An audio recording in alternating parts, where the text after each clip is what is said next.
계속 데리고 다녀줘요.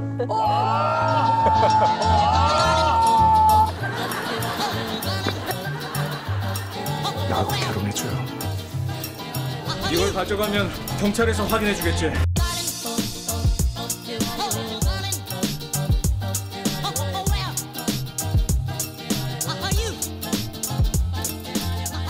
안녕하세요 배우님. 안녕하세요. 두 번째 인터뷰네요. 오늘 제가 궁금한 점은 몰타에서 유학원을 직업으로 하시는 분들 제외하면은 가장 많은 학원을 다니신 분이시거든요. 제가 알기로는. 그렇다더라고요. 몰타에서 지금 몇 개 학원을 다니신 거죠? 한번 꼽아볼까요? 네, 한번 꼽아보죠. 맨 처음에 2014년에 와서 인링구아. 인링구아 지금 그 자리가 아니었어요, 제가 다니는. 그렇죠. 나 때는 말이야. 나 때는 말이야. 그 자리가 아니었고요. 그 다음에 스프라 카페. 스프라 카페 아직도 있고요. 네. 쉐어 플랫에서 그럼 지내셨네요. 네. 방은 네. 따로 쓰고 이제 주방이랑 이런 거 있었어요. 학원에 붙어 있는. 그 다음에 갔을 때는 에이스 갔었고, 그 다음에 되게 헷갈린다. 그 다음에 ILS. 네. 그 다음에 마지스터. 근데 지금은 없어진 학교. 추억 속에. 네네.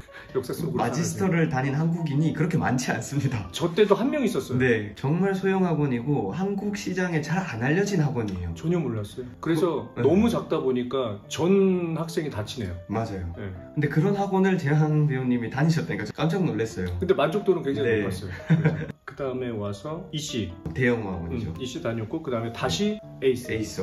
와, 그럼 몇 개였죠 지금? 학교 수는 6개인데 6개. 이제 횟수는 7번이죠.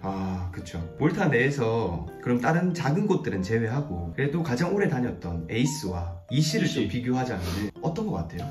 그런 학원에 대해서 많이 물어보세요 저한테. 네네. 제가 뭐 학원 전문가도 아니지만 근데 이제 요번에 제가 1년 있으면서 거의 반 네네. 포인트가 있잖아요 각 학원에. 있죠. EC는 좋은 점은 일단 공부를 좀 열심히 하겠다 하면 몰타에서는 EC가 제일 어떤 그런 면에서는 가장 만족할 수 있는 학원이 아닐까. 네. 그리고 어떤 학생들에 대한 관리도 제일 잘 되고 매주 메일도 오고 메일을 되게 자주 보내요 학교에서. 이런저런 정보에 대해서. 그래요? 네. 그때 이제 코로나 상황이 조금 심해졌을 때는 어떻게 대처를 해야 되는지, 학원에서는 어떻게 할 것인지 뭐 이런 거를 되게 자주 학원 신경을 많이 쓰나 보네요. 네. 학생들한테. 네네. 그런 반면에 좀 룰은 엄격해서 전반적으로 다 엄격해요. 그 지각. 저도 이제 겪었었고 사람들이 어떻게 보면 불만이 좀 있었던 게 이제 수업 시간 15분이 지나면 뭐 다른 학원도 사실 그렇게 들어가긴 힘들지만 여기는 어느 정도냐면 건물의 출입문을 잠궈버려요. 닫아버리죠. 만약 수업이 9시면은 9시 16분에 갔다. 저 16분에 가져 있거든요. 두들기고 막 정말 앞에서 이런데도 안 열어주더라고요. 쉬는 시간에 와요. 그런 부분에서 굉장히 스트릭하나 보네요. 근데 그게 뭐 어떻게 보면 아주 안 좋다고만 할 수 없는 게 그렇기 때문에 그 시간을 맞춰서 더 학생들이 다 가려고 갈 수도 하고. 있고 아니면 늦었구나.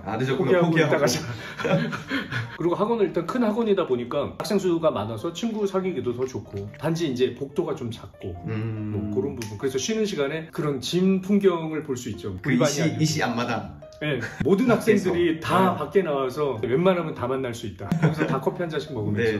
그리고 또 이 시는 사실 저희가 영국도 여러 지점들을 돌아봤지만 대부분 다 이 상용 평준화되어 있는 느낌. 맞아요. 그리고 또 이번에 런던에서 3일 다녀봤잖아요. 저는 한 200% 만족했거든요. 뭐 수업도 그렇고 선생님들도 그렇고 직원분들도 그렇고 위치도 그렇고 너무 좋았어요. 그래서 이 시는 전반적으로 뭐 제가 다는 모르겠지만 관리가 너무 잘 되는 아주 잘 되고 있는 학원이니까. 그리고 또 연계 연수를 생각한다면 한번 고려해 볼 수 있는 학원인 것 같고. 그럼 에이스는 어떻습니까? 왜냐면 또 이 학원들이 가격 차이가 사실 좀 있는 학원이에요. 그렇게 들었어요. 에이스는 일단 젊은 학생들이 유독 많았고 이 씨는 30세 이상 반도 있잖아요. 그래서 거기에 우리가 흔히 생각하는 뭐 학생들 말고 직장인 말고 은퇴하고 오신 분들도 있고 또 중간에 이제 일을 하시다가 잠깐 멈추시고 오신 분들도 있고. 근데 이제 에이스는 전반적으로 학생들 나이대는 좀 어린 것 같고 그리고 분위기 자체가 굉장히 자유스러워요. 그렇다고 해서 이 시가 막 이렇게 너무 딱딱하다 이런 건 아니고 비교해서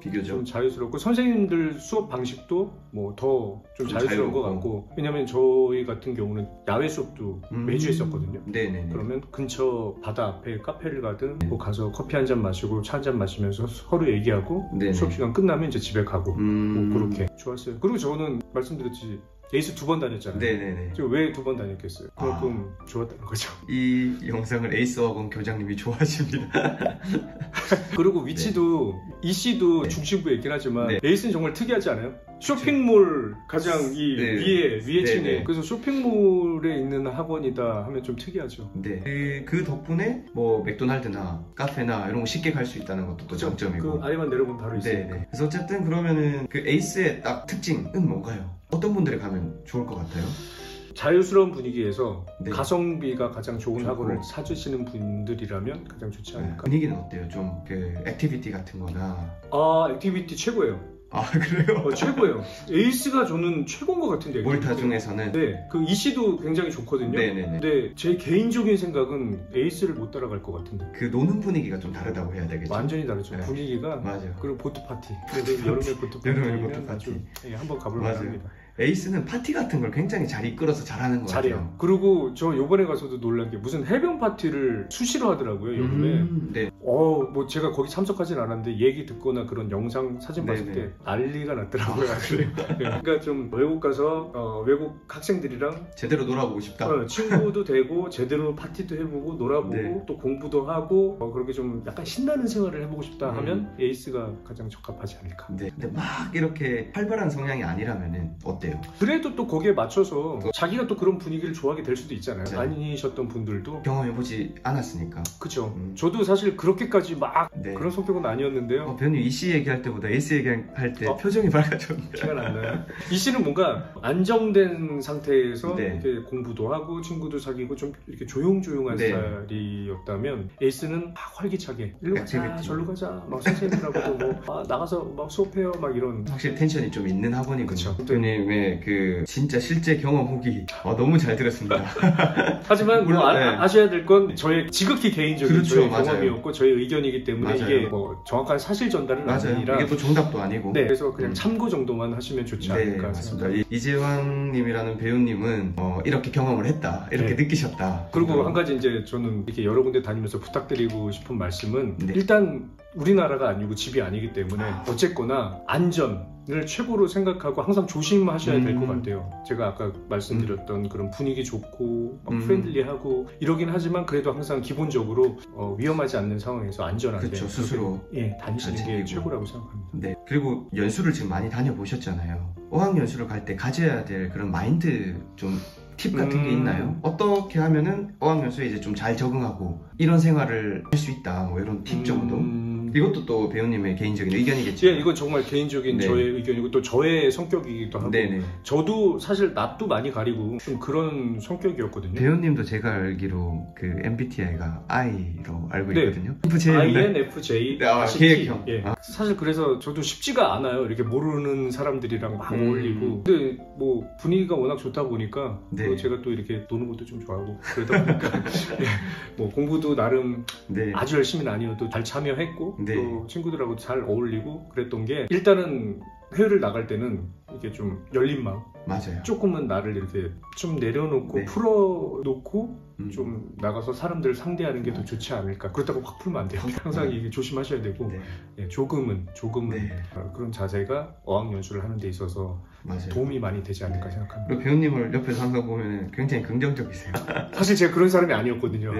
그런데 이제 외국 나가면 긍정적으로 많이 변하는 것 같아요. 그러려고 노력을 좀 많이 하고 왜냐면 아시다시피 모든 환경이 한국처럼 편리하지가 않아요. 맞아요. 깨끗하지도 않고 빠르지도 않고 정말 한국과 정반대잖아요. 맞습니다. 그렇게 외국에 많이 다니다 보면 느껴지는 게 한국이 최고입니다. 그래서 모든 게 한국이 최고인데 근데 이제 외국 나가서 내가 한국에서 살던 것만큼 누리질 못하니까 어떤 생활적인 편의성에 있어서 그럼 그걸로 스트레스 받는 분들이 많으시거든요. 맞아요. 내가 여기 와서 이러고 살아야 되나? 빨리 한국 가고 싶다. 이런 생각은 좀 안 하셨으면 좋겠어요. 어차피 거기서 뭐 2년, 3년, 10년씩 있을 거 아니잖아요. 그러면 그냥 있는 동안은 거기에 맞춰서 그래 내가 지금 이렇게 살아보지 또 언제 살아보겠어? 언제 살아보냐? 이렇게 있다 한국 가면 얼마나 좋겠냐? 약간 이런 생각을 하고 마인드가 너무 좋으십니다. 그럼 그냥 일단 집에 있는데 뭐가 안 돼. 처음에는 이거 왜 안 되는 거야? 빨리 안 되는 거야? 한국이면 전화 한 통이면 되는데 오늘 저녁이면 해결되는 거. 이건 뭐 일주일도 안 되고 좀 에어컨 고장나서 일주일 걸렸거든요. 근데 그거를 안 되는 게 진짜 웃기지 않냐? 약간 이런 생각을 하면 편해져요. 그러니까. 마음이 편해지죠. 마음 편해져요. 그러면 그 나름대로 또 그 상황에서 어떤 방법들이 있더라고요. 맞습니다. 이게 안 되면 대충 저렇게 하자. 그래서 뭐 저렇게 살고. 맞습니다. 네. 진짜 좋은 말씀 해주신 것 같아요. 어학연수의 첫 번째는 딴 것도 아니고 다 이게 마인드인 것 같아요. 많은 걸 이렇게 내려놓고 가야 돼. 네. 맞습니다. 그리고 그 나라에서 사는 사람들, 만나는 사람들에 대해서 그걸 흡수하고 좀 이렇게 받아들일 자세가 돼 있어야 될 것 같아요. 대부분 이제 어학연수를 좀 성공적으로 잘 하시는 분들이 비슷한 마인드를 가지고 계신 것 같더라고요. 맞아요. 네. 그래서 좋은 말씀 너무 감사하고요. 많이 도움이 됐을 것 같습니다. 네, 그랬으면 좋겠습니다. 네, 감사합니다. 네, 감사합니다. 네.